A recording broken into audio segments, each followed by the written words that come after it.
This is Hidden Killers Live with Tony Bruschi, Stacey Cole, and Todd Michaels. Well, there's one thing that we've learned in the last week or two since Donna Adelson has been convicted. You're really wondering what's going to happen to Wendy next. That seems to be the big question that a lot of people are asking. And, obviously, we don't know the answer to that. Wendy is innocent as of right now. She's never been charged with anything. But when we look back at the testimony that she gave in Mom's trial, and we look back at the testimony that her ex-boyfriend, Jeff Lacasse, gave at this last trial, certainly eyebrows are raised. And then you remember, there was other trials. There was Charlie's trial. There was the Sigfredo Garcia Magbana trial.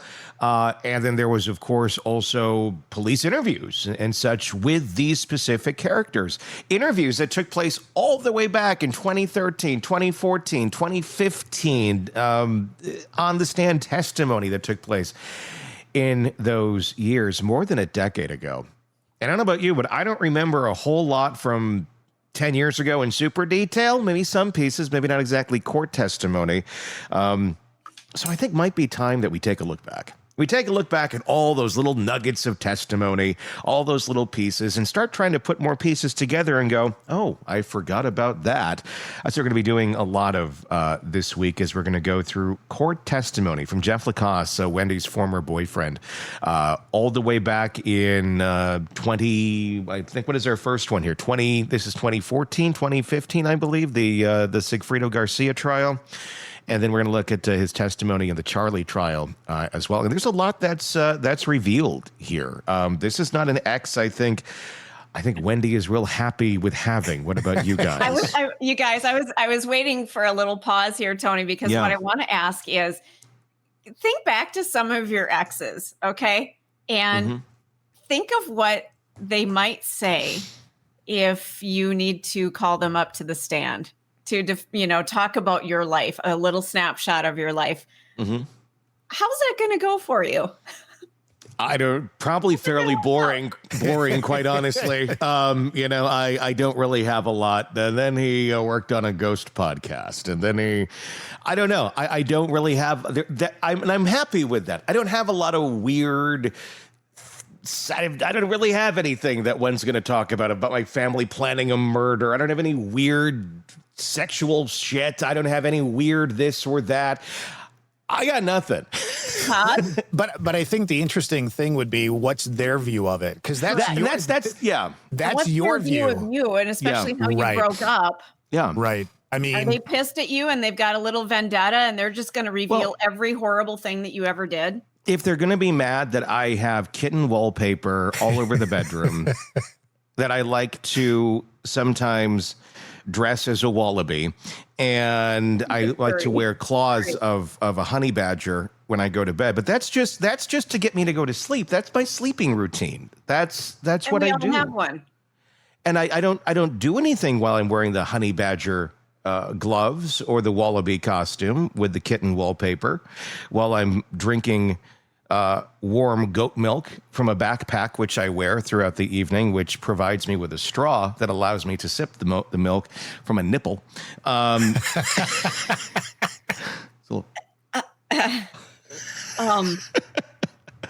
that, again, that's how I go to sleep. I take a couple melatonin. I'm like everybody else. But again, I've got nothing. I have nothing to give to this conversation. Can anybody beat that? I'm out. No, but I'm just sitting back going, how far is this going to go? It went pretty far. That's why I sat back. I'm like, go. While I'm watching reruns of The Golden Girls. Well, who doesn't do that? It's on in reverse. Like in reverse. So like literally the episode plays in reverse. So it's like, it's like listening to it. It's really weird. Thank you for being your friend. The shit that comes out of that song when it's played in reverse. Oh my God. Paul's not only dead, Paul's a mass murderer. I don't know if you knew about that, but yeah, I mean, Night Stalker. really weird shit. We might need to take a look into what you're eating for breakfast before we go live. Or lack thereof. Or, right, yeah. Maybe you do need to eat before we do this. I've had a Red Bull. It gave me wings. Oh, God.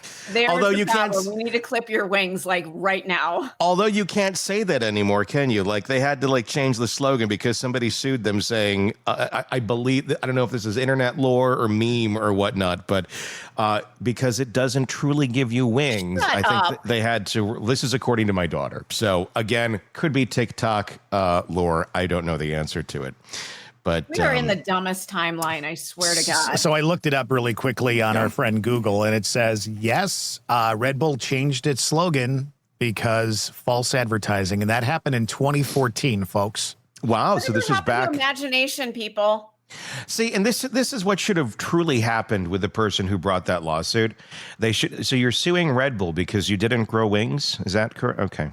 Yeah. My service revolver's right here. And you just like, world's a better place without you in it now. It's time for you to get out of the pool.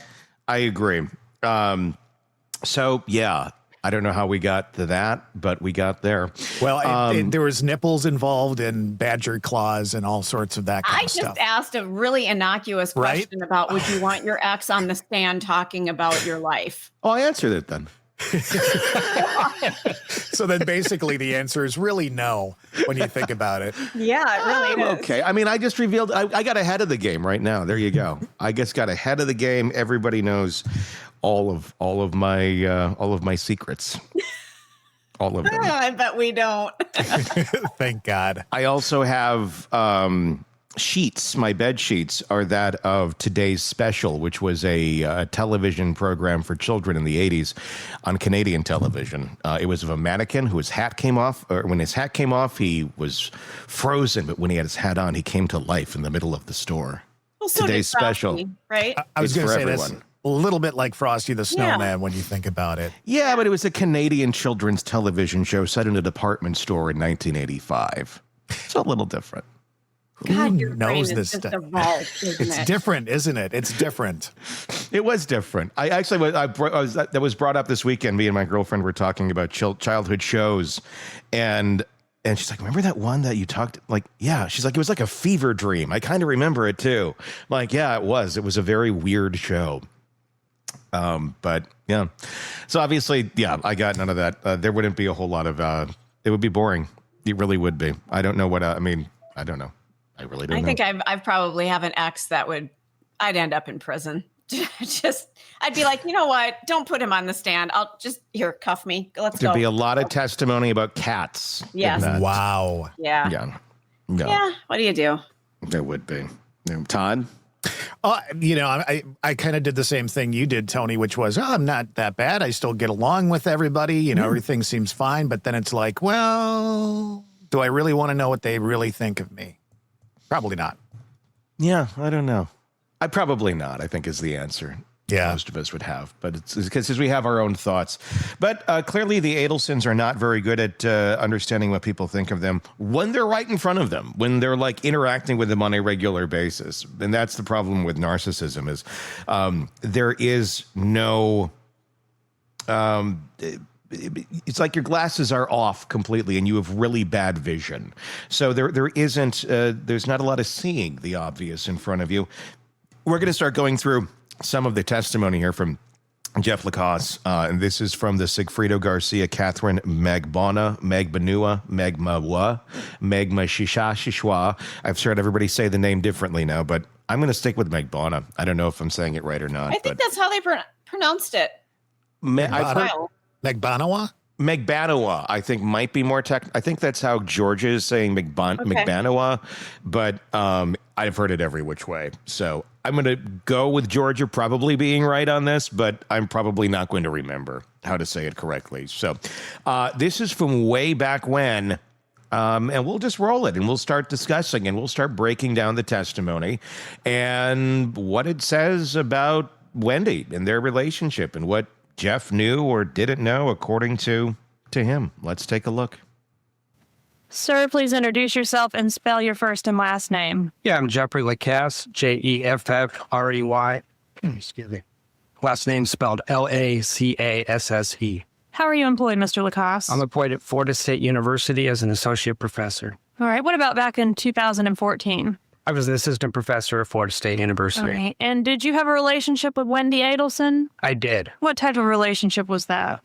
We started dating in the fall of 2013. She became my girlfriend around March of 2014. And when did that relationship end? July of 2014. And when the breakup occurred, was there a big argument that occurred that precipitated the breakup? We had a argument in late June. She went to South Florida for a couple of weeks, and when she came back, we tried to make things work, and it didn't really work. She sort of cut off contact. All right. And during that argument, when she went to South Florida, was she in South Florida on July 1st? I believe she was. I dropped her off at her house on June 29th, I believe. Okay. And during the course of your relationship with Ms. Adelson, did you ever meet her family? I did. Who did you meet? I met her brother.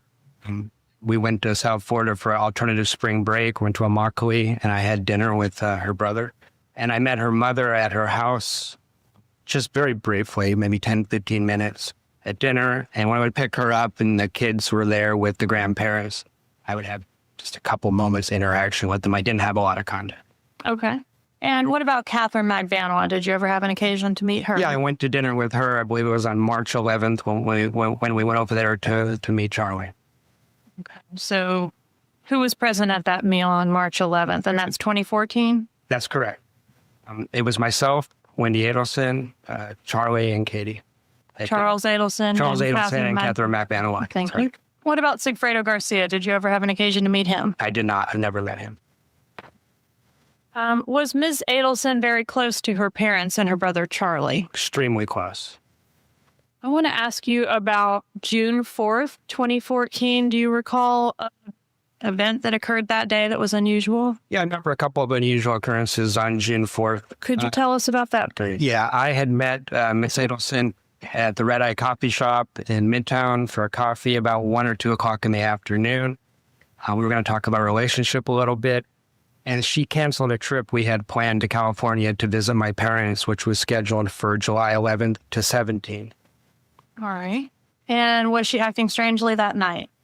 Yeah, that night, she was a nervous wreck to the point, I couldn't put my finger on why at the time, to the point where she lived kind of way up Centerville and there was no convenience stores or anything close. And I actually took about 35 minutes and drove to a convenience store to get her Pepto-Bismol because she was such a nervous wreck and had a real nervous stomach that evening. Okay.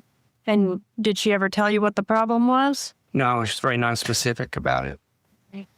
Were you aware during the course of your relationship with Ms. Adelson about her efforts to relocate to South Florida with the children? I certainly was. All right. And were you in her life when she learned that the court was not going to permit her to take the children to South Florida? No, our first date was September 27th, 2013. So that was a topic of conversation on our first couple of dates, but it was in the past when we discussed it. All right. And was Ms. Adelson happy about the fact that she was not able to relocate? No, she was quite bitter about it, actually. It was, as I said, a topic that came up, that tone came up on those first 2 dates. All right. Did she make any statements to you in reference to her brother considering options to take care of this problem with her not being able to relocate? Yes, she did. Good. All right, Mr. Lacasse, when we broke, we were talking about statements made to you by Wendi Adelson about her brother considering options to take care of her relocation problem. What, if any, statements did she tell you to that effect? Yes, ma'am. On July 13th, 2014, Wendi and I were speaking, and she asked me if she could share something with me confidentially. I told her sure.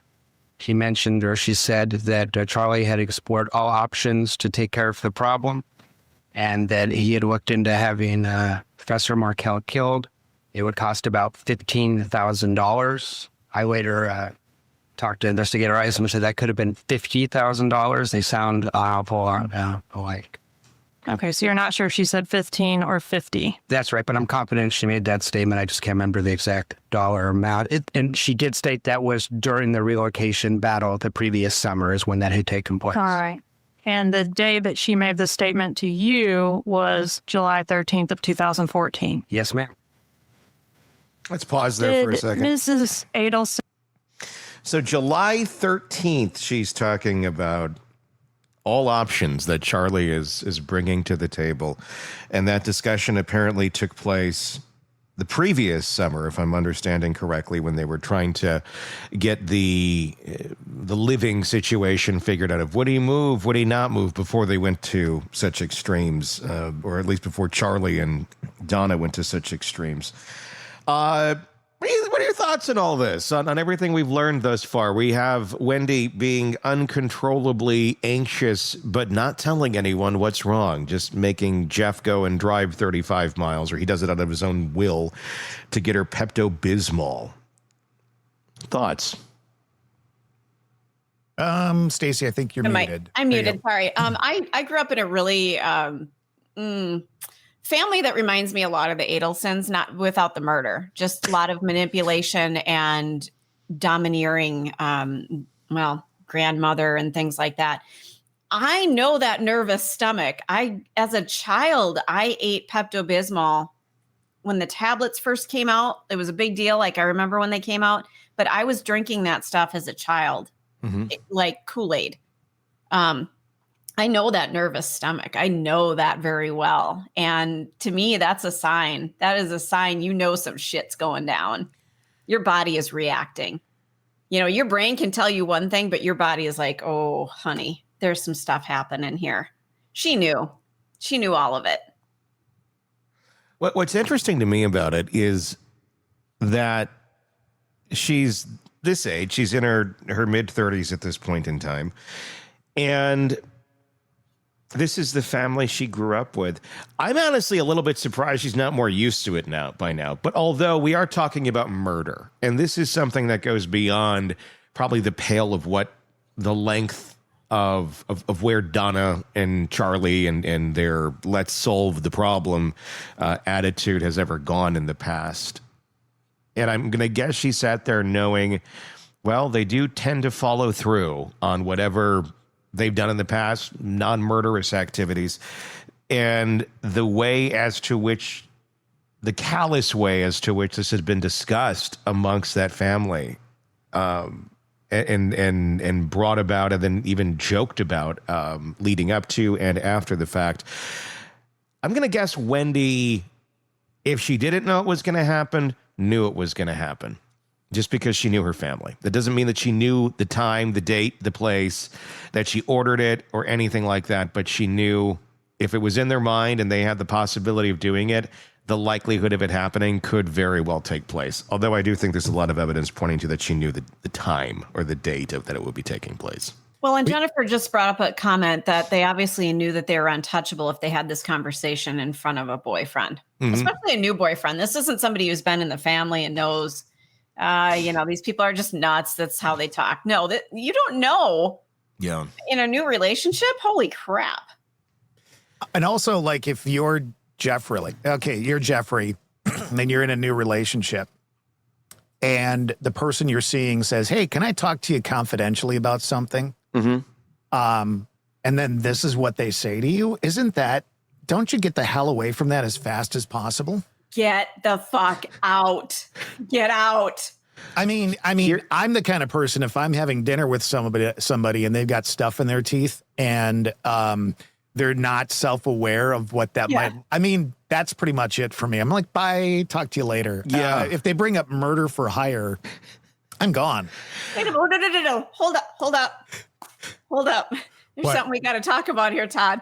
What? So if we're sitting here and I've got broccoli in my teeth because I had broccoli because I'm trying to be healthy, you're not going to tell me that I have a big old green thing sitting in my teeth?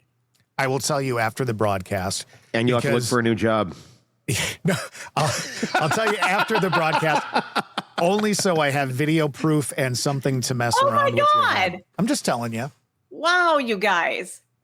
That's why you look in the mirror. That's why or just look into, although I can't see myself when I'm looking directly in the camera. I have to I have to look off to see myself in the camera. But yeah, I mean, that's part of the fun. It's just, I'm Tony Broccoli also, before the show. Yeah, I'm also overacting a little bit on that, because to think somebody would say, well, my brother looked into the options and it would cost us $15,000 to $50,000. Run like fucking hell. The fact that you're getting quotes, like, that's not an Angie's List. That's not like let me go throw that out there, like you're getting insurance quotes on something, and then you get 40 calls from different agencies going, we can insure your pet rhinoceros for this, which that's expensive shit. I'll tell you what. Don't ever get one as a pet. Yeah. But the fact that he had like numbers, yeah.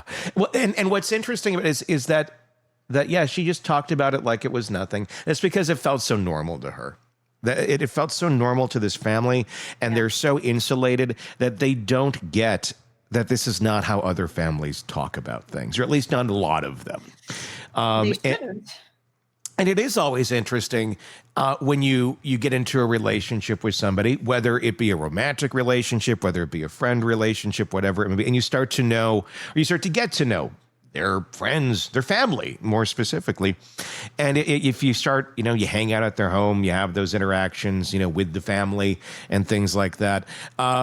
You start to see, they do things a little differently over here. And we all do to a certain extent. There's certain things, I think, that we grow up and we become adults and go, oh, they only did that in our house. Like, that's interesting. I thought everybody did that. And a lot of times it's benign things. It's like, well, they buy Kleenex tissues and we use toilet paper or things like that. It's not, we openly discuss, offing our exes. But this seemed to be the normal course of conversation for them. Tons of comments from our viewers today. And one of the things that was said by a couple of people is like, what are we waiting for? Let's just arrest her, for God's sakes. I'll go back to that. Go ahead.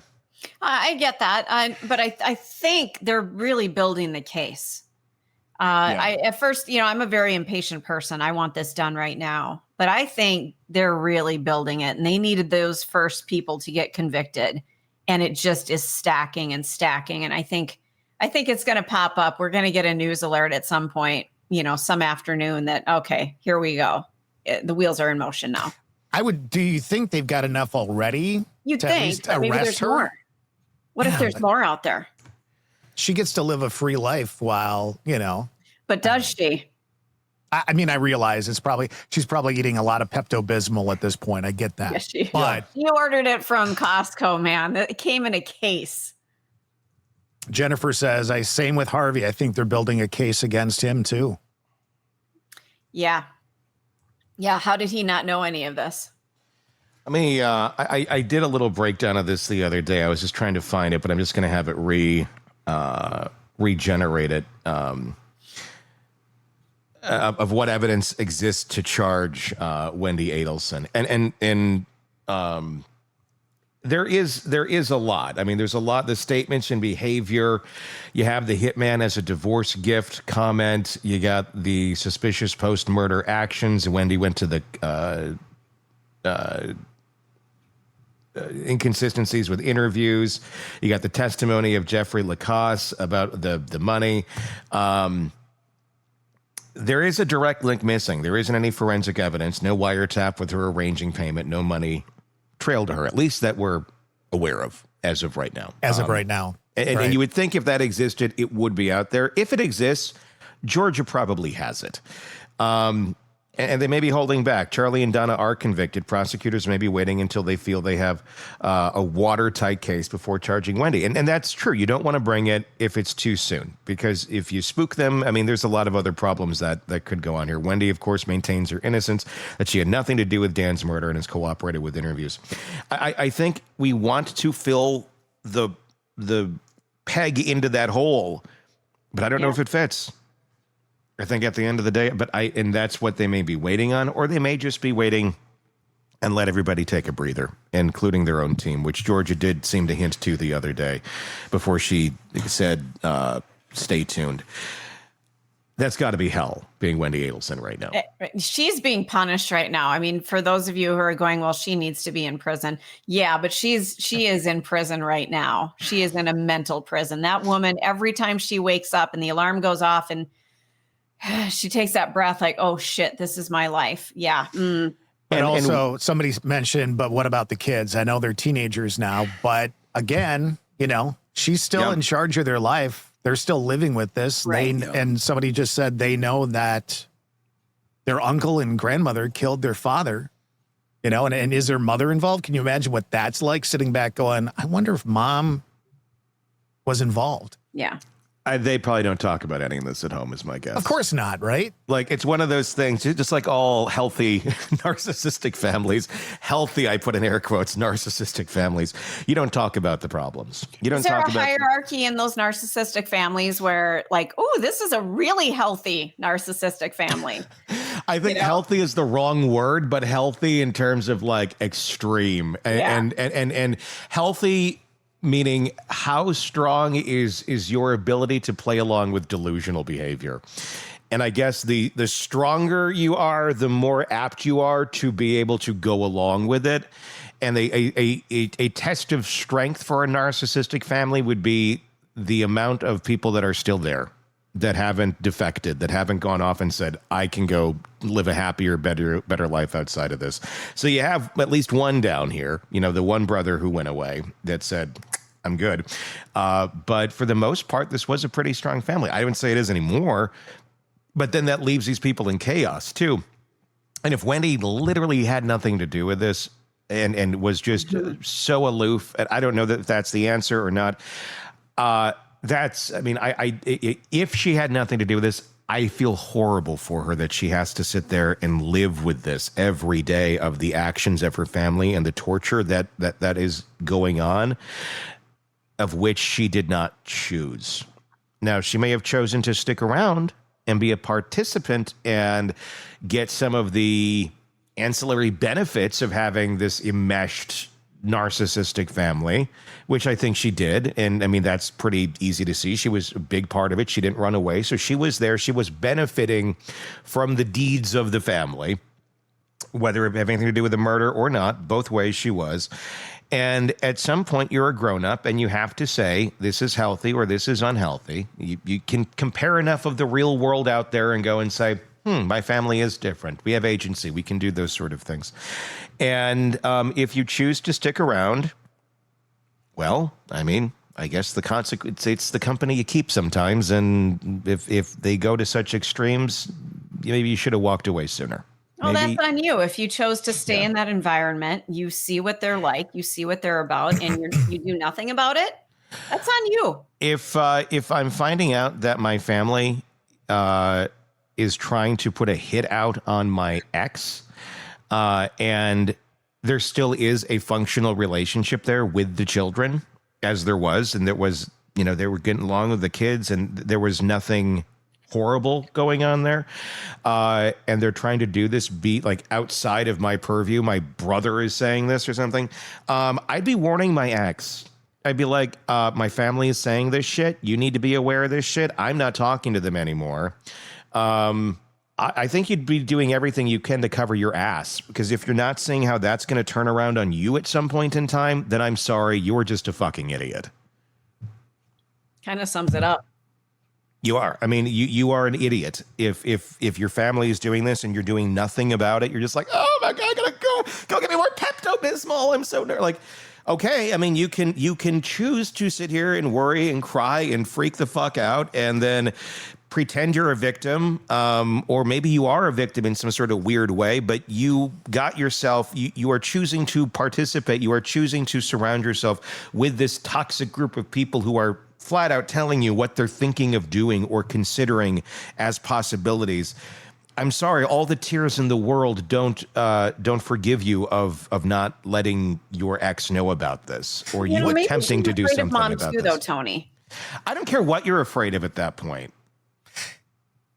Yeah, can I throw something out there? Because it just came to mind. What about Jeff? You know, he had all this information. Maybe he should have opened his mouth a little bit. I mean, we look at him and we go, Here's a guy that seems to have his head on his shoulders. Sure. Not sure why he still wants to be around Wendy. Why would, knowing that they're trying to off her ex-husband, why would you want to stick around? So there's questions about that. But, he had quite a bit of information. He could have said, you know what? I need to tell somebody about this. You're right. I agree with that too. I do. I think I think Jeff revealed in almost every one of his testimonies, and he probably will here too. The reason why he stayed is because he thought she was hot. That's the stupid. It's not a valid reason. No, but that's The what power most of guys. the hot woman gets the man every time. But that does seem to be like, oh, your family's plotting murder. You got nice boobs. It's the power of the boobs. I have been speaking of this for years, for decades. A woman with a great rack can own the world. Prove me wrong. I mean, that's I think the reason Jeff pretty much is. I'm not going to speculate. Jeff has told us this is why he stuck around. I don't think there's really any other story to this other than Jeff was not thinking with his brain when it came to that. He seems like a very smart guy, but when it came to Wendy and the opportunity for him to have sex with Wendy, he was taking that over everything else. Jennifer had a great comment. She said, I'd probably be scared to death that they'd knock me off if I said something. Very good point. Yeah. But then somebody else said he wasn't thinking with the right head, and that's also a good point. That's true. Let's watch more of what's going on here. Digress. And tell you anything about the celebration dinner? Anything about a celebration dinner? Yes. Could you tell us about that, please? Yes. A couple weeks after Professor Markel was murdered, we spoke on the phone, and she had mentioned that her and Charlie had gone to, these are her words, she said, Charlie and I went to what he described as a celebration dinner. And that was the dinner where she vomited? That's right. That's correct. And are you aware, Mr. Lacasse, that Ms. Adelson suggested you as a possible suspect in this homicide? Yes, I am. And where were you when Dan Markel was murdered? I was on the road to Tennessee. I originally had a trip planned for 11 a.m. on Friday the 18th, and I had, at the last moment, changed my trip to Thursday night. So you left early? I left early without telling anyone, other than the people at the destination. Miss Adelson was the only person I had told in Tallahassee about the time that I was leaving, which was 11 a.m. on the 18th. I had informed her about that in around June 10th. All right. So originally it was going to be July 18th at 11 a.m. would be your departure? Yes, ma'am. And would you be flying or driving? I was driving. All right. And it changed to Thursday night, so you left the night before and were in Tennessee at the time of the homicide? That's correct. No further questions. Cool.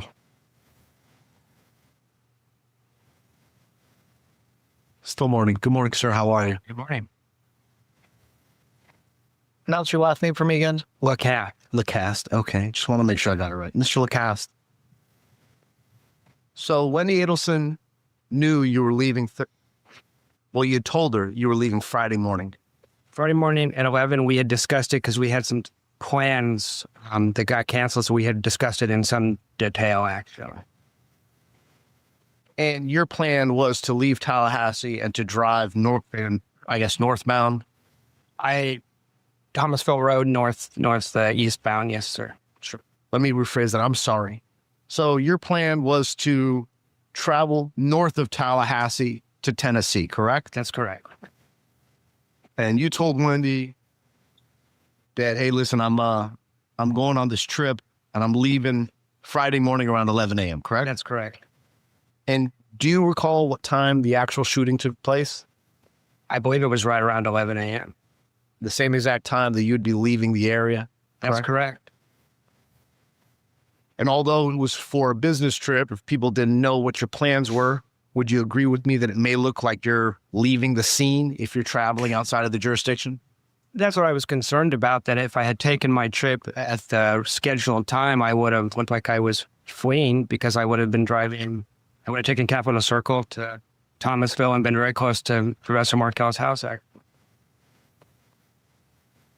when did you find out that Ms. Adelson, Wendi Adelson, had suggested that you may be involved in this? I suspected it from the police interrogations, but they didn't explicitly say that. Eventually, I was able to view her interrogation video. And by her, you mean Wendi Adelson? Sir. And by interrogation video, you mean interview, correct? Yes, sir. Okay. Because as you're aware, she has not been charged in this case, correct? I'm aware of that. Yes, sir. And obviously you haven't either. Right. Correct. You've been cleared by law enforcement? Yes, sir. Okay.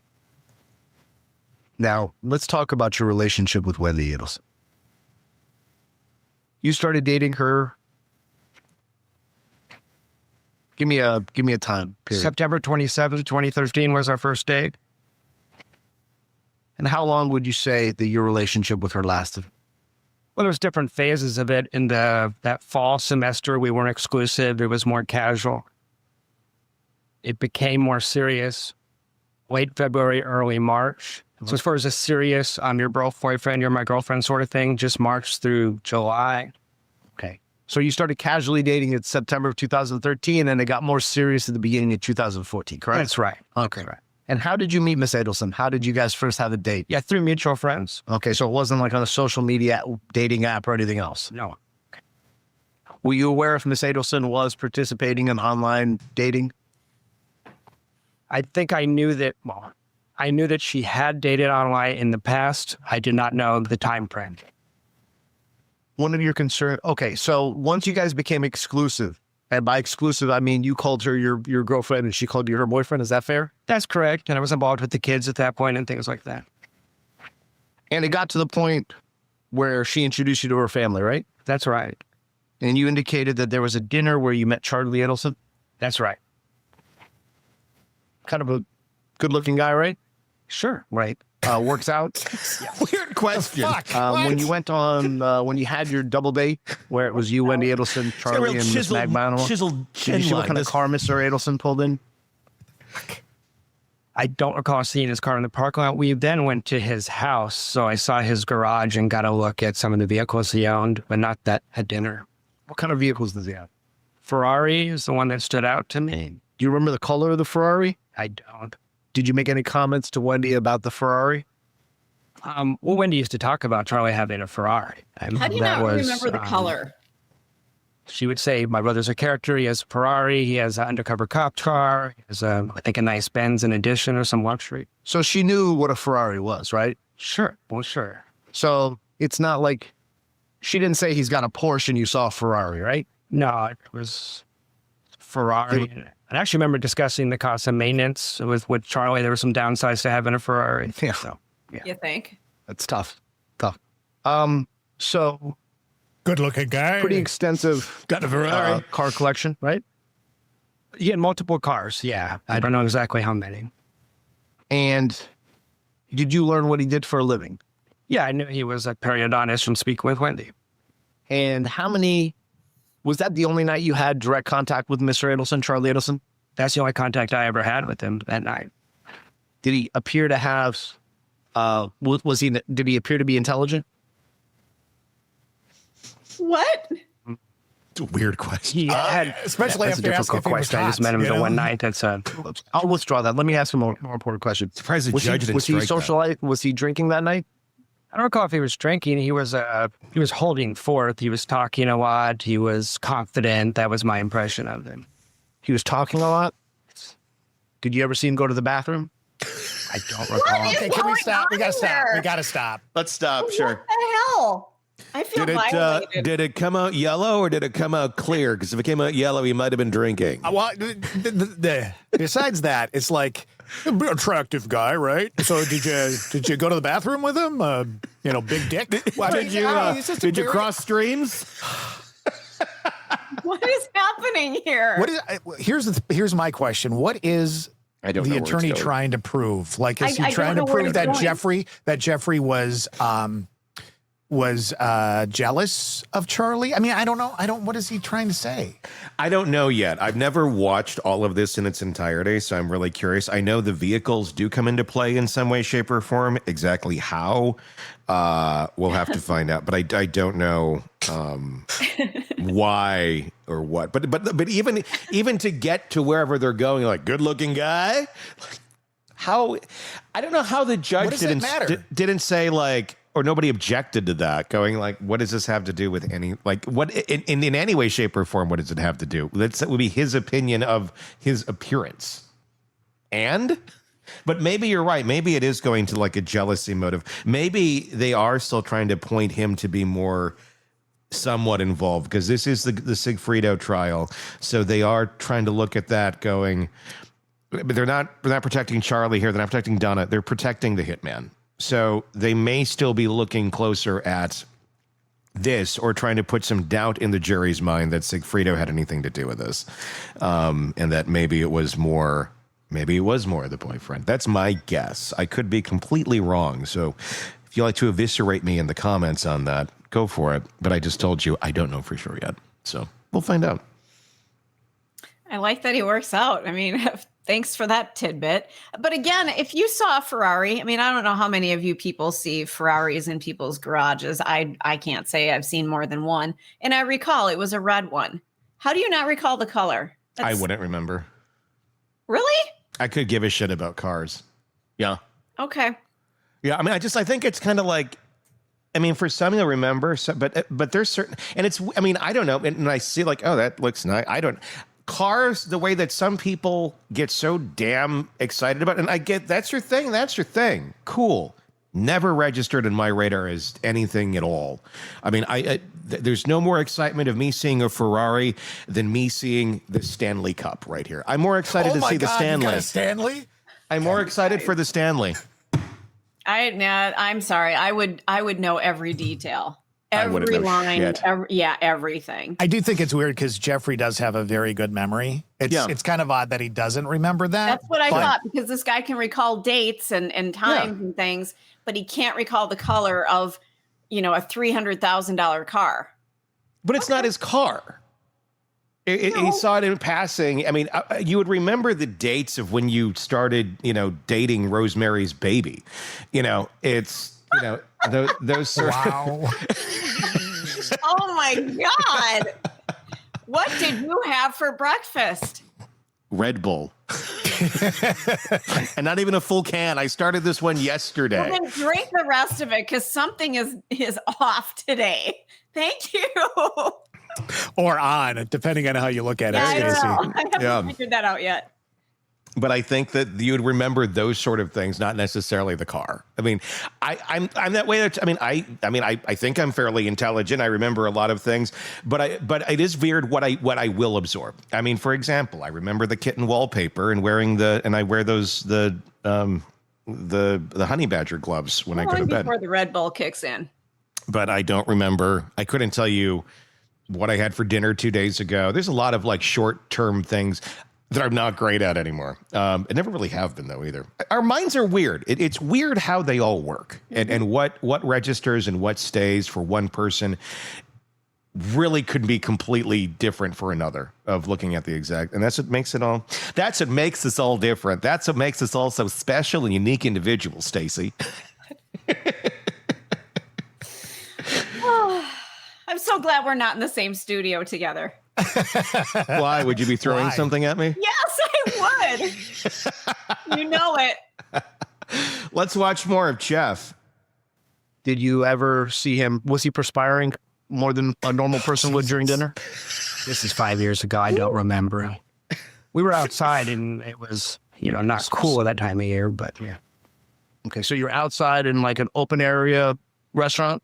Yeah, we were at the Yardbird on the patio. Okay, the Yardbird in South Beach? Mm-hmm. Okay. It's a nice place. Did you witness Charlie Adelson doing cocaine that night? I did not. So this is a guy who was in South Beach, right? Drives a Ferrari, right? Yes. What, had Wendy previously described him as having a lot of girlfriends? Sure. Handsome. I probably could get attention of women. I would presume so. And do a lot of coke. But your only face-to-face meeting was at dinner, correct? Well, that dinner, and then we went back to his house and hung out in his hot tub for a little while. But that was it. And during that time that you went to his to his house to hang up in the hot tub, did you see him ever go to the bathroom, or was he ever outside of your personal space? Yeah, I think all of us were in and out of that hot tub at various points because we were sitting there a little while. He peed in the hot tub. At any point did Charlie Adelson... Now, you're a law professor, correct? Professor of social work, actually. Correct. Okay. Did you think of his package? Yes, that's what You're I a was professor thinking. at university, correct. I apologize, not law professor. Yeah. You're an educated person, correct? Sure. You'll agree with me that a layperson wouldn't solicit you to commit a murder, correct? Objection. How we ask this? Did Charlie Adelson ask you to kill Dan Markel? Did Charlie ask me? Did he ask you? No. Of course not. And Look at the look on his I face. apologize. I'll withdraw the of course not. And you'll agree with me that at no point did you give him any reason to believe that you would be someone that would do such a nefarious act, correct? No. Okay. When the prosecutor asked you about June 4th of 2014, you recall that? Yes, sir. And you said that you guys were at the Red Eye Coffee Shop, right? That's correct. And around what time was that? I had a hair appointment at 2 or 3, so it was a 1 or 2. And so in the early afternoon, Could have been as early as 12:30, sir. I mean, 12:30. Yeah. Okay. So around 12:30 on June 4th, 2014, correct? That's correct.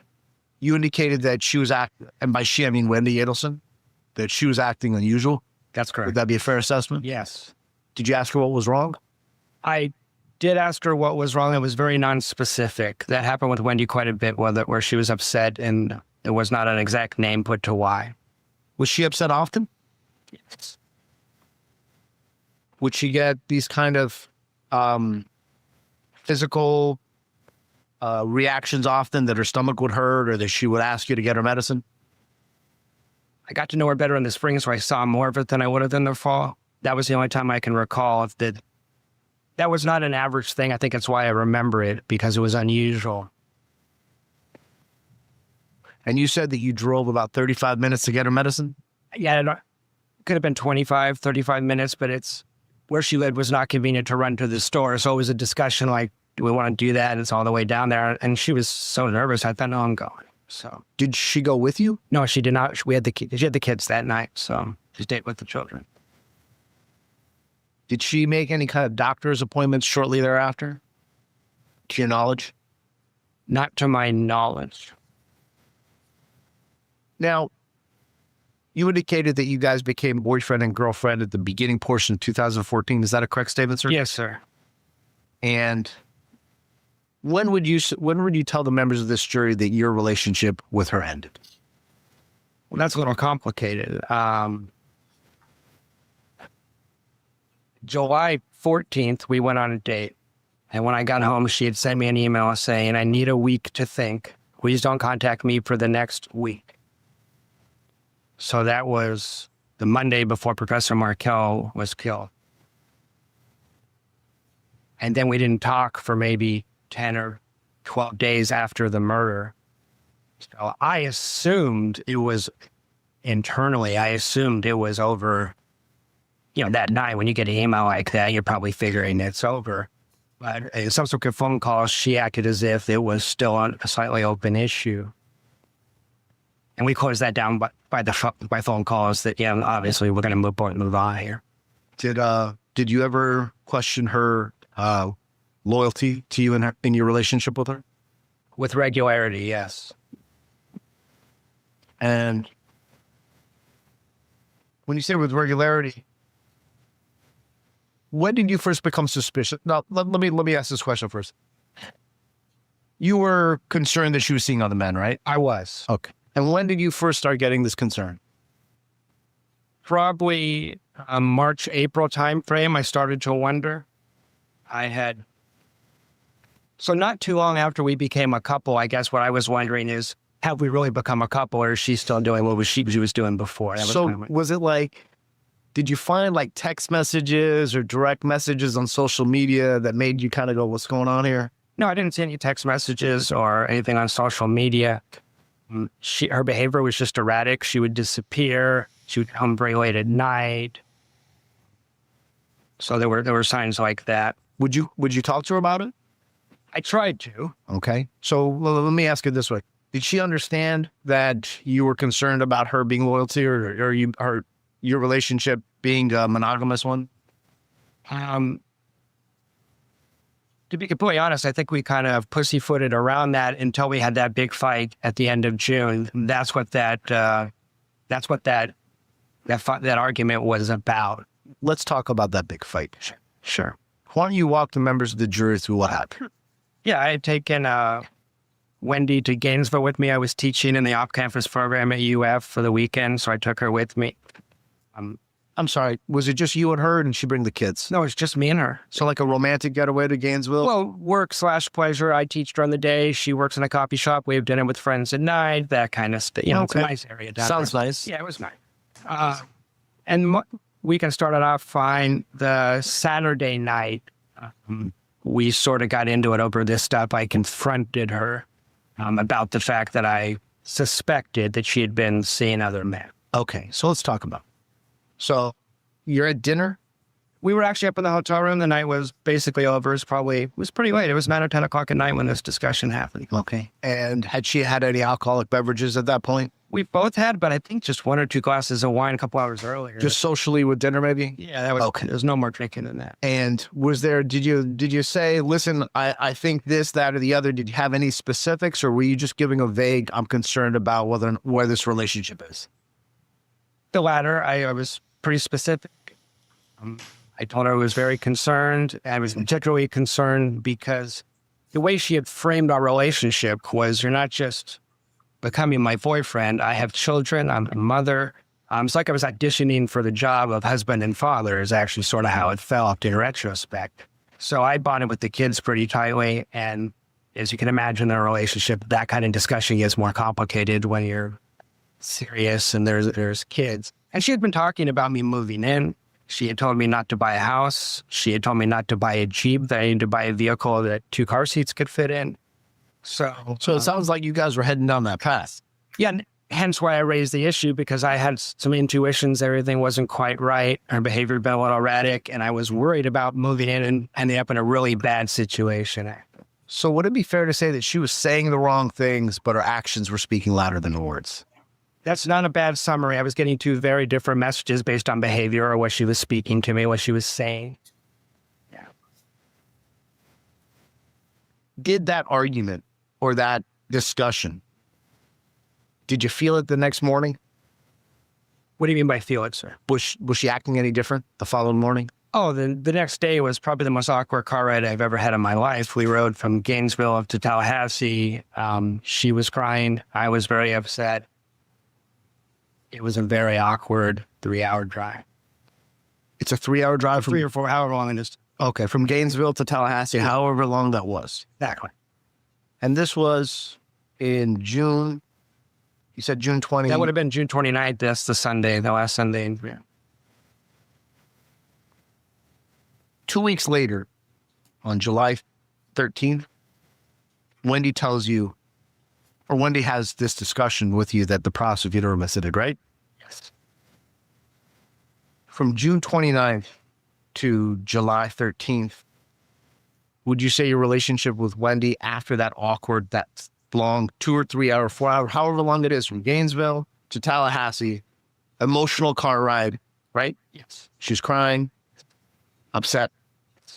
And I would assume, well, let me strike this. Did you believe that she was upset? Because like I said, she was saying all the right things, but she wasn't acting like she was talking. It's very complicated, and she was all over the place, to be frank, in that at one point she was confessing. At one point she was saying, I never did that. She was saying she couldn't remember some things I wanted to talk about, which was frustrating. So go ahead. I'm sorry. No worries. You said she was confessing. Was she admitting to potential talking to other men? More than talking the night before when we were having the argument, but it was... what was she saying? It was a heated discussion, so I don't remember every word of it. But at points, she kind of let it slip out that my concerns were well-founded. Okay. And then 5 minutes later, she would say the opposite. And when I've had to explain the story in the past, I've had to say it doesn't sound like it makes sense because she was just all over the place. She was hysterical. Really. Okay. So would it be fair to say at some point she admits to talking to other dudes, to talking to other men, and then shortly thereafter denies what she just confessed to? wasn't that repeat as needed. On the car ride back, she was like, I never did any of that stuff. I don't know what you're talking about, which was kind of crazy making for me because she confessed to some of it the night before. Okay. Let's pause. So from June 29th till July 13th. Wow. This is a guy that has a psychology degree, and he's confused as shit.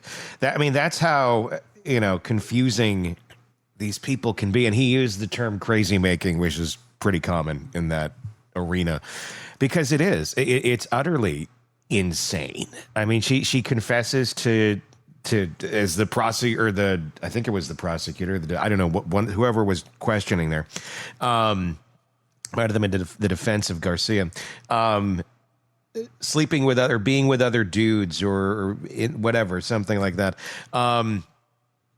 So she admits to it and then walks it back because she realizes, oh, that might be a little damaging to me. That didn't quite get the reaction I wanted. So that's all a lie. It's all fake. It's just, if I say it enough, this is how they operate. If I keep saying this enough, if I keep trying to convince it enough, I'll convince myself, but I'll convince you too.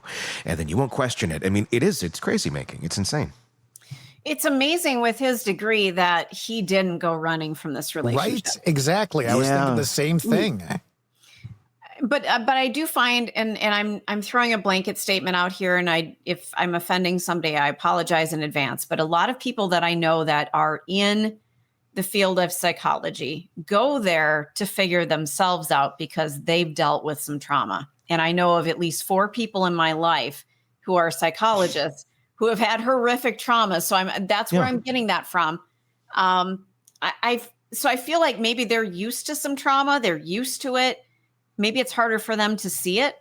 I mean, they see it, but harder for them to remove themselves from it, if that makes sense. It's the frog in the boiling water. There it is again, Todd. Stop that. There it is. There it is, Todd. Or lobster in the... even if you do know what to look out for, it still can sneak up on you pretty easily. I mean, it really... And you don't see it until you're out of it half the time. After you've been boiled a few times, you start to go, you know what? I'd like to keep the few layers of skin I still have left. And I'm going to be a little more vigilant on this. And I think some of the, maybe the younger impulse control that one may have at a younger age, like Jeff here, in his, 30s at the time when I'm assuming, when a lot of this stuff is going down. You have less, you're basing your priorities in the wrong areas, I guess I would say. And if he doesn't have any kids, he has less areas to which he has to be concerned, in terms of what he's walking himself into, if it's just him.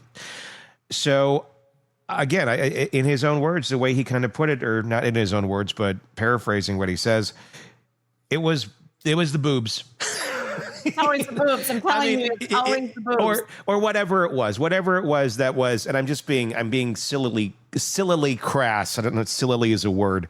But whatever it is, it was his attraction to her. It was physically her that was overriding all of the sensibility here, of obviously he saw the red flags and he was calling them out, and he was, but he was sticking around. There was a lot of things where he should have said, but again, shoulda, coulda, woulda, I'm out at earlier points. But again, you don't know the depth as to where this is going. Yeah. There's plenty of crazy people out there. There's plenty of dysfunctional people out there in relationships that are very emotional, that have a crazy family that they deal with, that are enmeshed to them, that are this or that.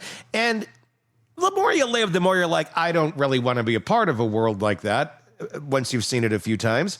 But if you've never experienced it and you don't know any better, you just think, well, we have this amazing ability to look for the best in people, which is a good thing sometimes.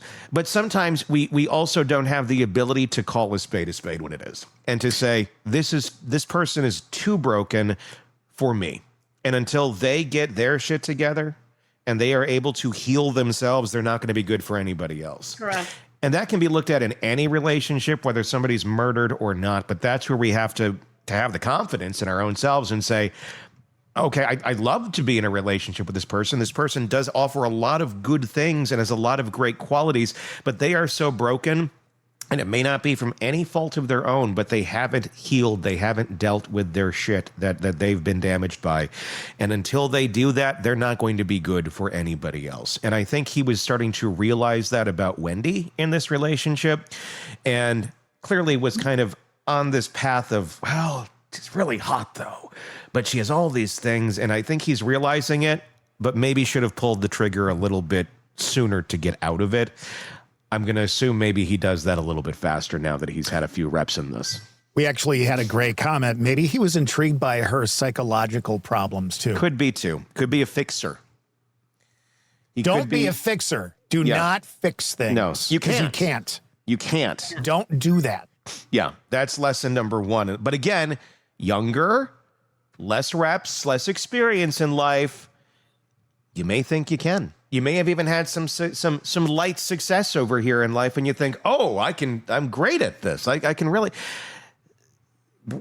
People need to be able to fix themselves, and they have to do that. Because it's okay to walk beside somebody as they do it. Yes. But they need to be doing it themselves. They have to do the work. You're not going to do it for them. You're not going to fill in the blanks and Mad Lib it and fix it for them.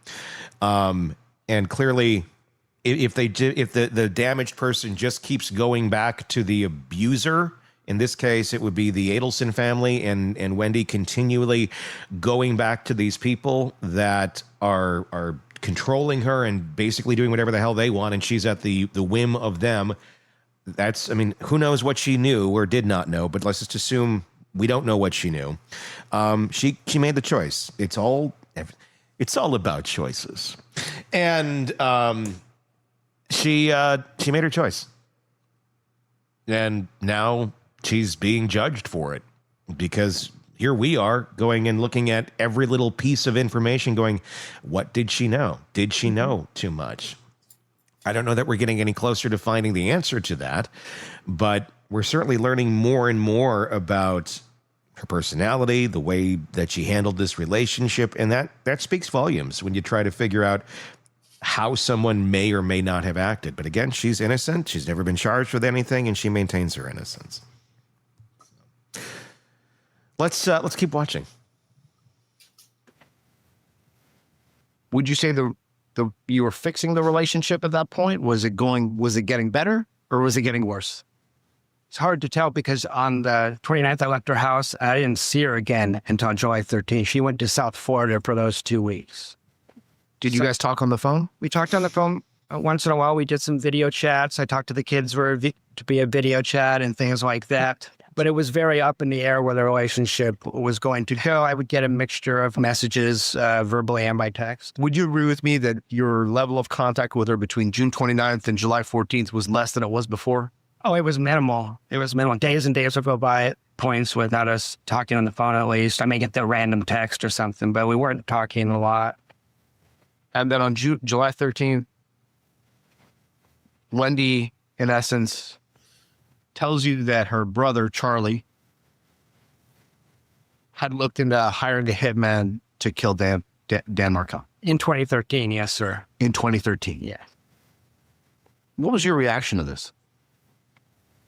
It was in the context of a relationship discussion. It kind of just blurted out when he has a habit of blurting things out that are kind of tangential or whatever. And so I didn't know what to make of it. My stomach kind of flipped. It was like a chilling statement. And then we kind of ended up talking about the relationship again. And I sort of give it a lot of thought at the time. It was just a crazy thing that someone would say, you know? Okay. Very crazy thing. Yeah. But let me ask you this. Did you take that statement as a threat to you? And let me kind of clarify this.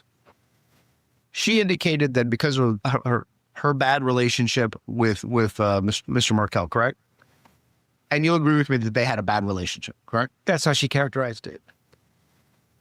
You'll agree with me that she said, based on a bad relationship, that her brother had looked into hiring somebody to kill him, correct? Well, that was specifically about the relocation, is what she said in that statement. I know they had bad blood otherwise for other reasons, certainly, but that was specifically tied to the relocation battle being lost. That was what prompted Charlie to look into it, according to her statement. This conversation that you had on July 13th, where was it? It was in her house on Aqua Ridge. Was anybody else around when she made the statement? No, sir. Did you contact any of your friends after this conversation and discuss the fact that Wendi Adelson had indicated that her brother had looked to hire a hitman? In what time frame? Okay, so on July 13th, when the conversation's over, do you stay there that night? No. We ended with me telling Wendy, if you this isn't going to work for you, you can text me and we can just break up. I don't want a big thing, like confrontation. And I left for the night and did not stay. Do you have like a family member or a best friend that you talk to about personal issues? I have several, sure. Okay. Did you call or contact any of them on the way back to discuss what had transpired about? And I'm not talking about the breakup. Yeah. Okay. I'm sorry.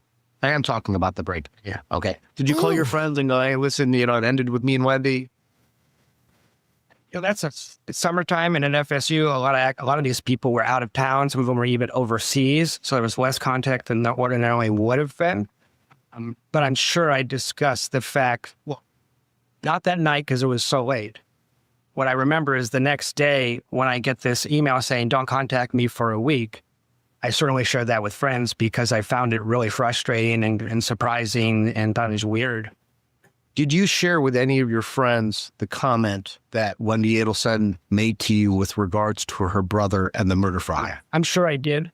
I just couldn't tell you who or when I did that, but certainly after the murder occurred, certainly I shared that with people. I also shared it with the police the first day they brought me in. Right. So you were interviewed by law enforcement in this case, correct? Yes, sir.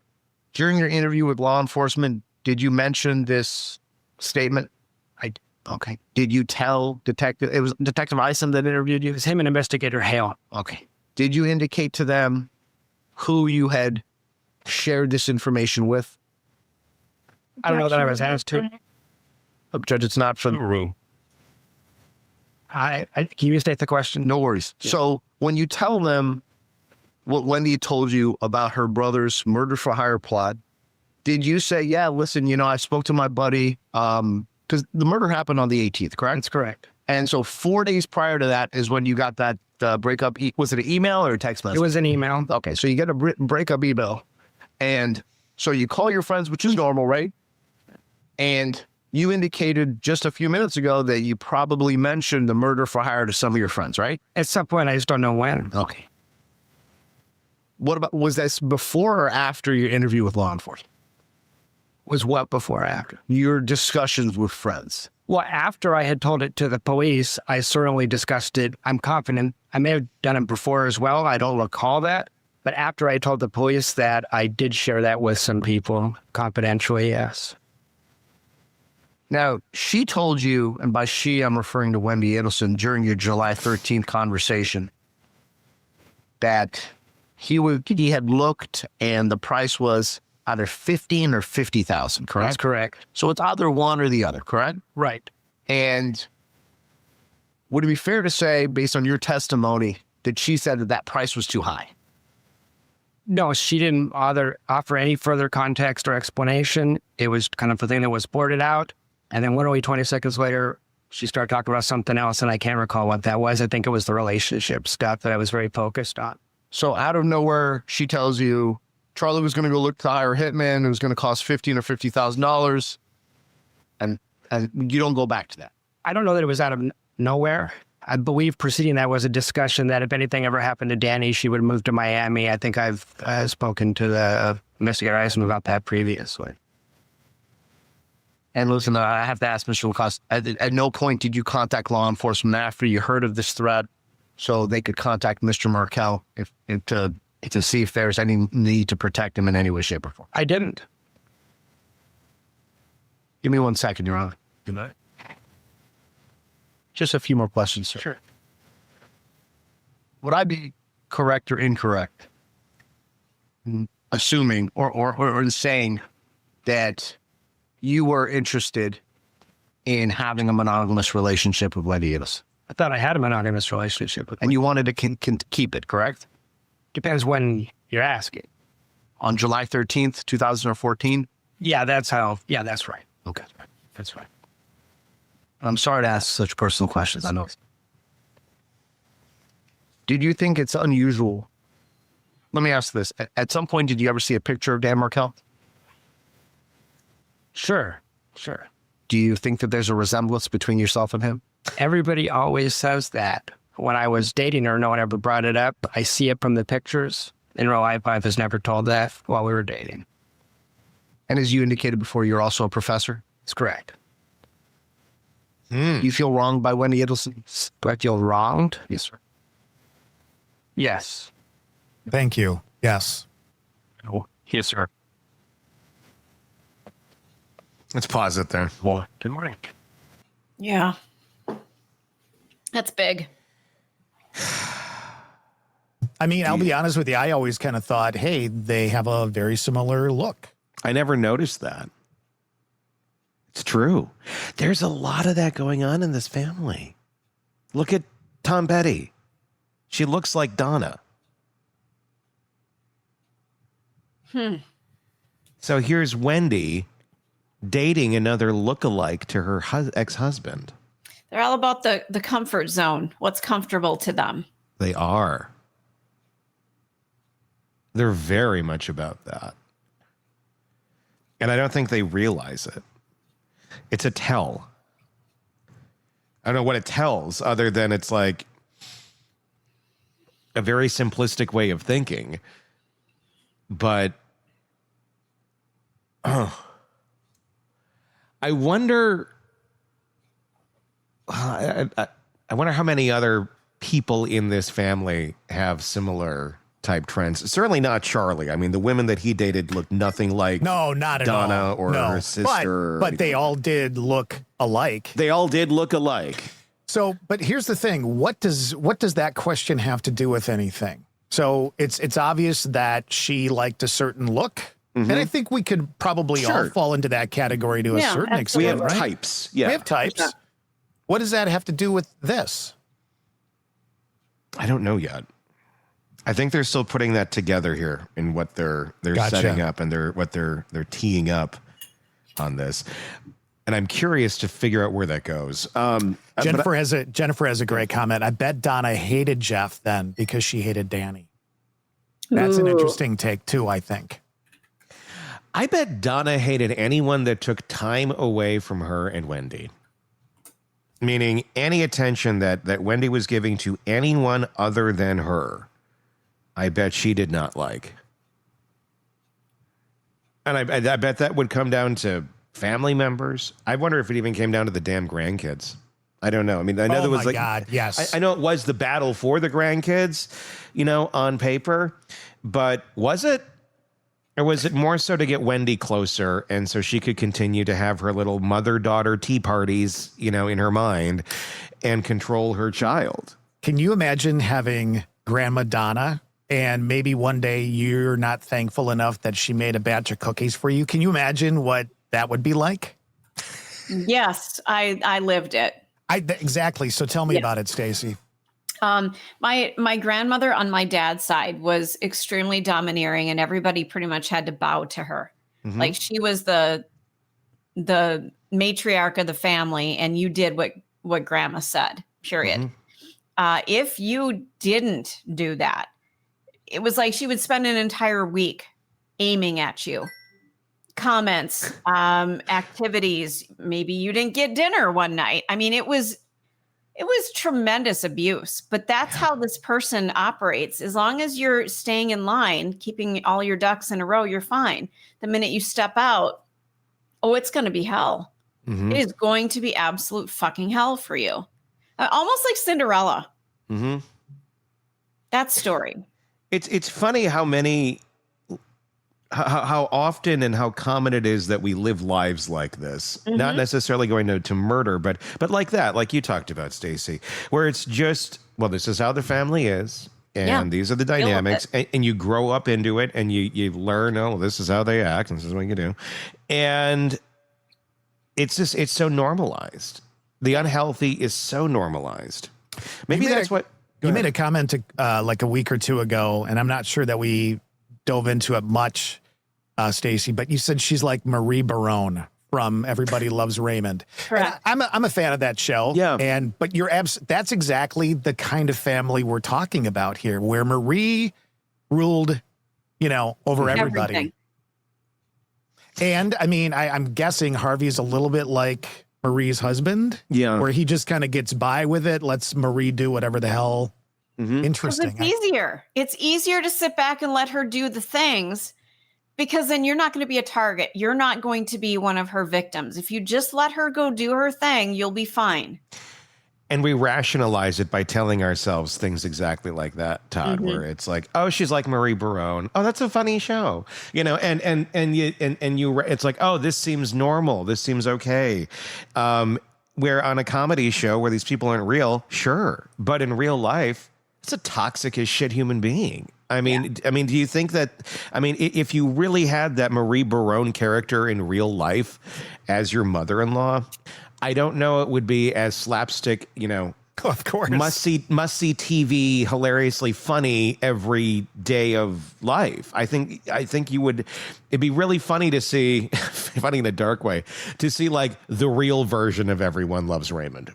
And where Raymond ends up, going out on a bender, and they find him falling off of a bridge one night because Marie has gone to his, such extremes, manipulating the family that he can't take it anymore. That's how that real version would end. But that show was created off of a real life story, and not Sure. to the extreme. Obviously, they wrote around it, but there were people who actually inspired that. So it just makes me wonder, how many people really do deal with families with that dynamic, not to the extreme of the Adelsons, but I think there's a lot of that in, at least, I don't know, I want to say in America. I know we have viewers and listeners from other countries, but I think it's pretty prevalent that there's this one person in the family that just makes everybody's lives a living fucking hell.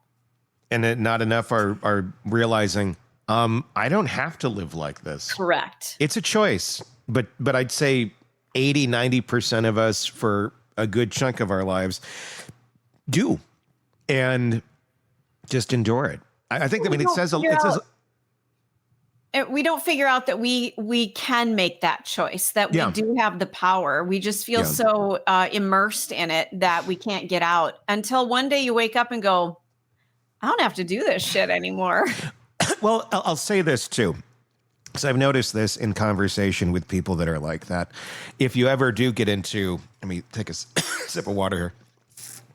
Whenever you do get into like in-depth kind of like peeling back the layers of the onion of the relationship, when you do make comparisons to the outside world and other people and an unhealthy behavior that's going on here, the common response that you'll get 99.9% of the time is, oh, it's like that everywhere.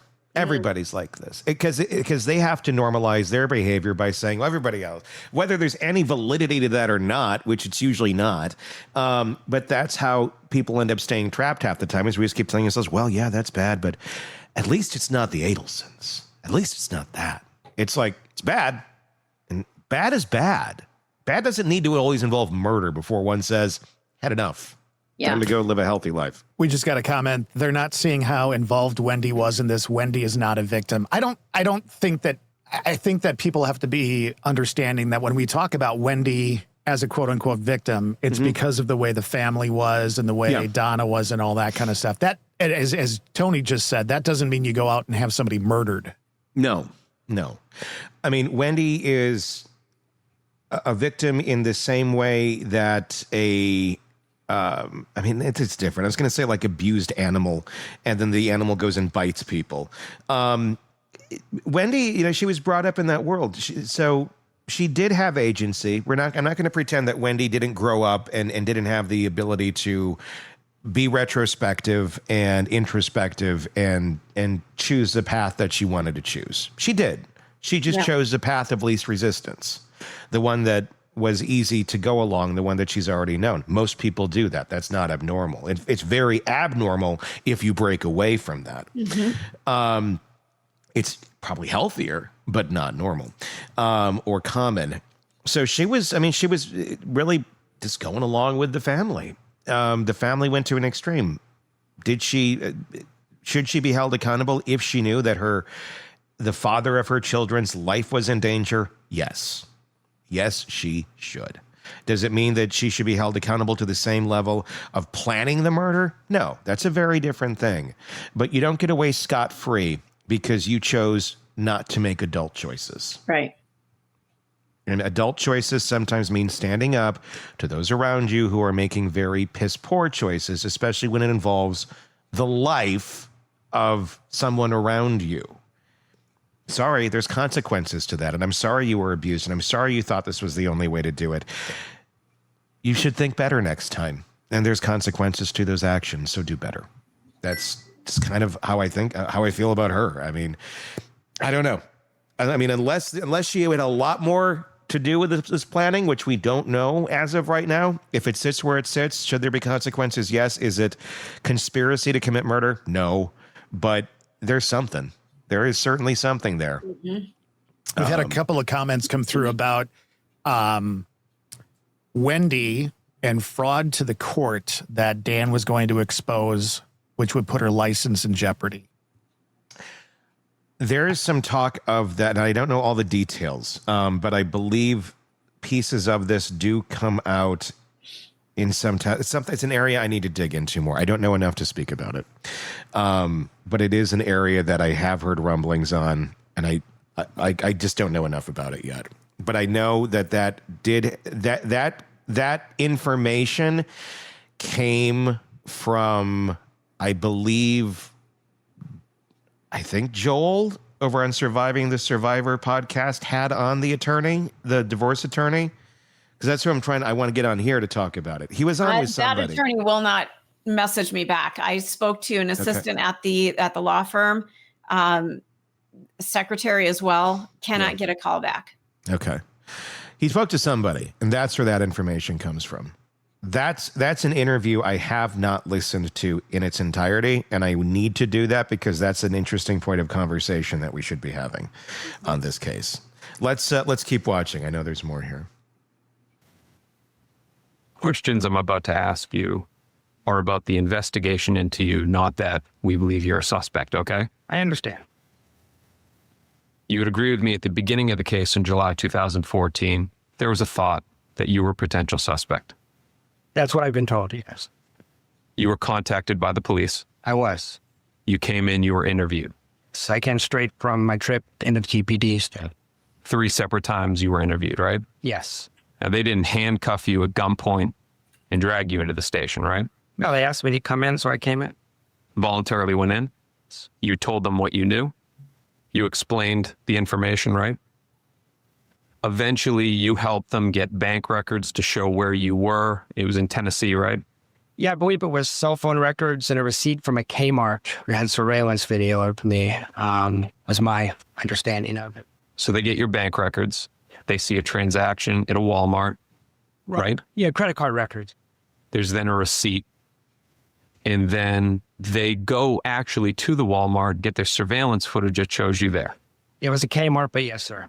And then you were cleared. That's correct. You would agree with me that they objectively investigated you. Yes. Now, had they not gotten the bank records, the Walmart video, or anything like that, one could paint a picture that you were involved. Just the fact that you left town right when the murder happened and you had this connection. Well, except that I wasn't in the state at the time of the murder, so how could I have done it? So that's... What we're talking about here is that somebody could paint the picture without all the evidence. Yeah, if they don't have all the evidence, sure. All right. Let's go to something you said on Direct talking about June 4th. And you appear to have a very good memory of all the instances. You said that Wendy had the kids on June 4th, the night of June 4th. You spent a lot of time with Wendy, spent a lot of time with the kids. You knew their daily schedule of the boys, right? I knew not so much because I usually got there in the evening. So at the time, I would know what days she had the kids. But as far as pickup times and things like that, I usually saw them at the end of the day. I accompanied just a couple of times to pick up the kids. So I don't want to sound like I'm an expert on that because I'm not. So June 4th, she has the kids. the next morning, June 5th, she would have taken them to creative preschool. She would have, but I never stayed over there. So when the kids were there, so I wouldn't have known that because I left at the end of the night if the kids were there every time. That would have been consistent with the custody setup that she had with Dan Markel, correct? Yeah, depending on what the days on the schedule were, which I don't recall. I used to know that. I don't anymore. It wouldn't have been that he'd come and pick them up at her house and then bring them over to creative preschool. I never saw that kind of scheduling anyway. So it would have been consistent with on June 5th, she would have dropped the kids off. It would have been consistent, but I don't have any primary knowledge of what she did on June 5th. Let's talk about Charles Adelson. Understanding that you didn't have a close relationship with him, you did meet him and you hung out with him. Yeah, for a few hours. To you, and I'm going to use your words, he seemed like somebody that hung out on both sides of the tracks, right? That's the way he presented himself in that hot tub. Yes. And you took that to be accurate. Yes, I took his self-presentation to be accurate. That's good. During the day, he's wearing a lab coat or scrubs or whatever dentists wear, right? Right. And then when he's off work, he's going out, he's hanging out at the gym with less savory people. Yeah, that was sort of his characterization. I was sort of repeating what he said. Yeah. In your words, less savory individuals. Less savory, gritty. I don't remember his exact words, but gritty, something like that. I don't remember his exact words, but yeah, that's how he presented himself in that hot tub. It seemed to be almost a braggadocio kind of thing, like, look at me, I'm on both sides. And you took him to be a street smart guy. I did. He had friends that were ex-special ops. Yes, that's what he said. Yeah, that's what him and Wendy said. His gym friends that to you almost came off as nefarious. Well, yeah, and I don't remember the details at this point, but he was talking about deals they were doing. There was a lot of hinting and innuendo. But yeah, you're accurately presenting how he presented to me. Let's go now to the dinner on March 11, 2014. Sure. It was outside. It was on Miami Beach. Yeah. If you remember, and you may not, do you remember seeing a pickup truck with two gentlemen outside of the restaurant watching you guys? Let's go now to July 14th, 2014. Okay. Now, you had met Catherine McBanois several months prior to that. Yeah, I met her in March. So March, April, May, June, July. Wendy is opening up to you and saying what her brother had looked into doing, right? I think you're talking about the 14th. You're talking about the 13th, I think. July 13th? Okay. Go ahead. So July 13th, 2014, she's talking about her brother hiring a hitman. She's giving you incriminating details, right? Yes. Never said anything about the involvement of Catherine McBanois, right? No, it was 3 sentences, so no, she didn't. All right, let's talk about now the options that he looked into doing to take care of the problem, right? Right. On direct examination, the state attorney's office asked you what year it was.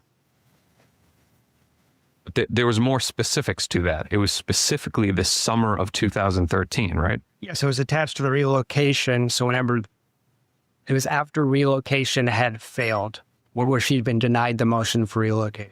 But I want to make sure it's clear because we didn't have the full information from direct examination. What Wendy told you is that her brother looked into hiring a hitman in the summer of 2013. That's correct. And that would have been before he even knew Catherine McBanois. Yeah, I don't know when they met, but if you say so. One brief moment, Your Honor. Further questions, Your Honor. Feel free to raise more thoughts. Yes, Your Honor. The breakup email on July 14th, 2014, I know you had some phone contact after that, but was that basically the end of your relationship? That's the last time I ever saw her. Okay. We did have some, it was in August. It was after we didn't talk between then and after the murder. Okay. And you never got back together and resumed your relationship? Oh, no. No further questions. You have a question of this witness? Write your question down. We'll go sidebar. Series of questions from the jury. The email, the July 14th, 2014 email was that on an FSU website or a private website? Do you have any recollection? I think that was from Wendy's Gmail account. Okay, what about to you? That would have been to my Gmail as well. So the answer is no, it was not on an FSU website. Correct. To the best of my recollection. Your Honor. Okay. Did Miss Adelson indicate that she wanted to relocate to have the children full time? She didn't talk directly about relocating because she knew that was no longer a possibility. But the other side of that coin, how unhappy she was in Tallahassee and how frustrated she was by the child custody, were issues that came up, if not every day, every week, that came up very frequently. Okay, so that was actually the next question about, she frequently spoke about the divorce and the custody battle. Yes. Consistently throughout the entire relationship. And did she appear distressed when she didn't have the children with her? Sometimes, yes. Oh, what kind of vehicle were you driving back in July 2014? I was driving a 2004 four-door silver Nissan Sentra. Ms. Kaplan? No further questions. Garcia? Nothing. All right. You can step down. Do we need to keep this witness safe further? There you go. Wow. If you want to watch the just full testimony, we got it up on the YouTube channel, Hidden Killers with Tony Bruschi. I grabbed it and pulled all of the, as we watched today, that is the actual video. You can just watch it raw. It's up there. All the gaps taken out so you can just kind of get through it. Paint the picture. Paint the picture of Jeff Lacasse possibly being the murderer. Had he not decided to change his travel plans to leave the night before, he would have been right there around that time. I think he's the one who screwed up their plan.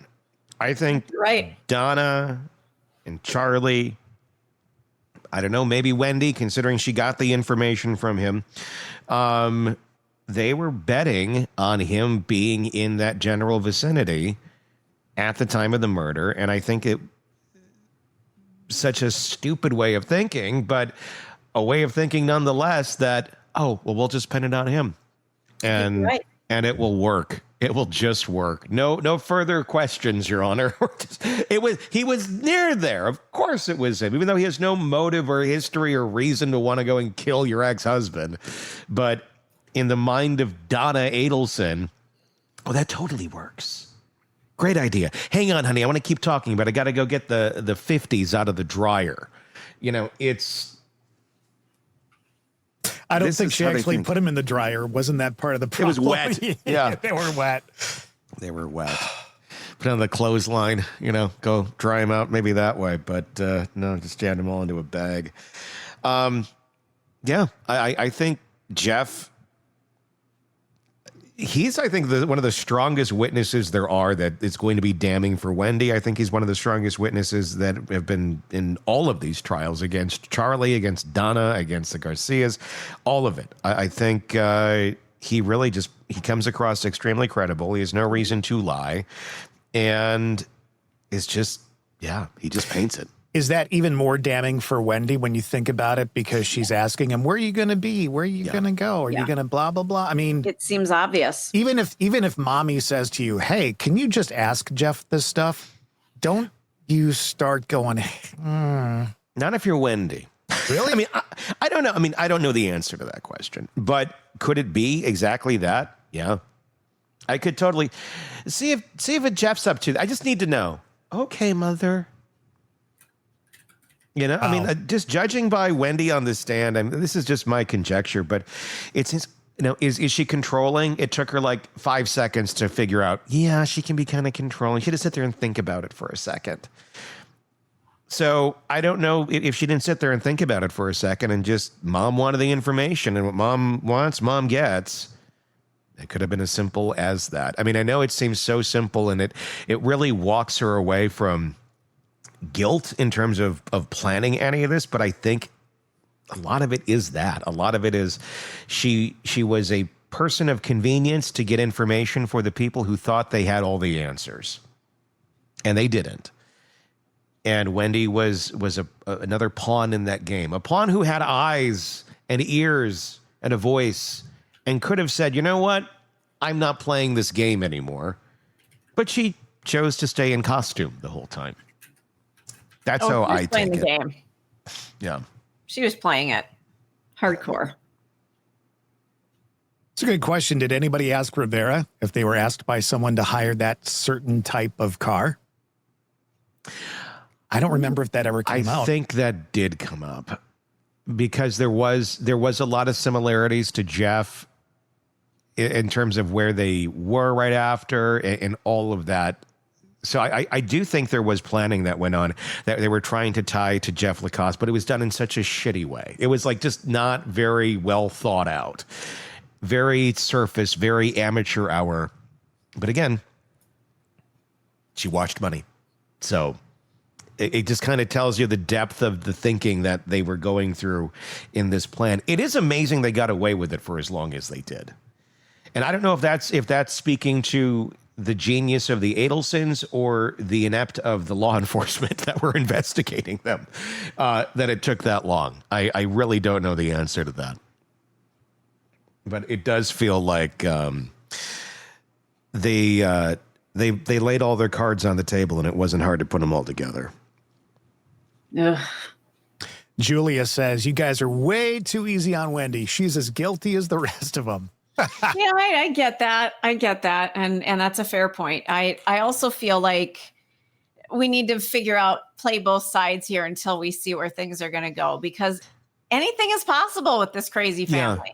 I mean, sometimes it's so easy to jump on the band. Like, Wendy did it. Wendy's part of this. But like, that's the easy route. And like every podcast does it. I'm not saying she isn't.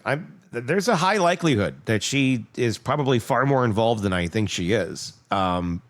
But I think that you got to tread with caution on this and just see where it all goes and look at all the little nuances, because you may find a very interesting person over here in Wendy. I'm not trying to stand up for because I'm not, but I think you're gonna have a very different character in Wendy than you have in Donna or Charlie. And it may not be what I'm thinking it is. I could be wrong. I mean, I'm totally fine with that. But I do wonder. I do wonder how much she actually did know. And how much, as we've said, did she just continue to play along and stay in costume because that's what she knew, and it would have been more difficult to, go to a different game and change your costume, or maybe figure out what your costume actually is. Maybe figure out who you actually are, and not just the daughter of Donna. I think this is just a personal thought. Yeah. I think she liked the easy way out of everything. It was just easier to let things happen. It was just easier to let mom be mom. It was just easier to blah, blah, blah. And anything that may have challenged her, I think she had an issue with. She couldn't deal with that. Yep, I completely agree. That's why it was, well, mom wants us to move here. And it's easier to move than deal with mom. Yeah. And deal with the wrath of that. And every day go, I don't get to see the grandkids. No. Well, then fucking move.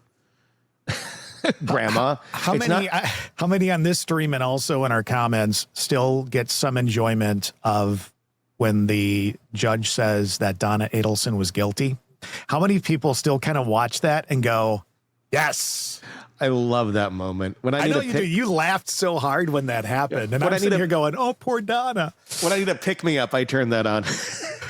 oh, because she does the, oh, damn it, I lost. It wasn't like, it was a loud reaction, but it didn't seem to coincide necessarily with guilt of murdering someone. I think it felt more like, I got caught on this. But there's was that Donna calling you? I think it's my carpet cleaning people, actually. Getting the carpets cleaned today. Because you were so excited you spilled wine everywhere. I spilled wine and then I stopped using the toilets. I just started going on the carpets with the dogs. Todd. We're going to name this episode the Red Bull fueled rants of Tony Bruschi. Got to get him cleaned. What happens in your life? We only see this. We don't want to know. We see just a glimpse. Stacey, back away slowly. Just back away slowly. Right. I usually walk to the other room and I play the coin pusher for a little bit, and then I do some skee ball, and then I go upstairs, I let the pets out, and I pee on the carpets with them because it's a community thing. We're like, hey, and then we walk around, we eat some food out of the bowl. I got to say, I really am enjoying the Purina, the Pro Plan stuff. Purina Pro Plan is a really good food. I was just talking with somebody about that yesterday. It's delicious. Oh my God. I like putting sriracha on mine, and it's good stuff. Then we go out, we have a picnic as well, and we meditate. We do animal yoga in the backyard. I'm a fan of that. And the dogs stand on my back as I do yoga. downward dog, and the dog stands on me, and it's really quite.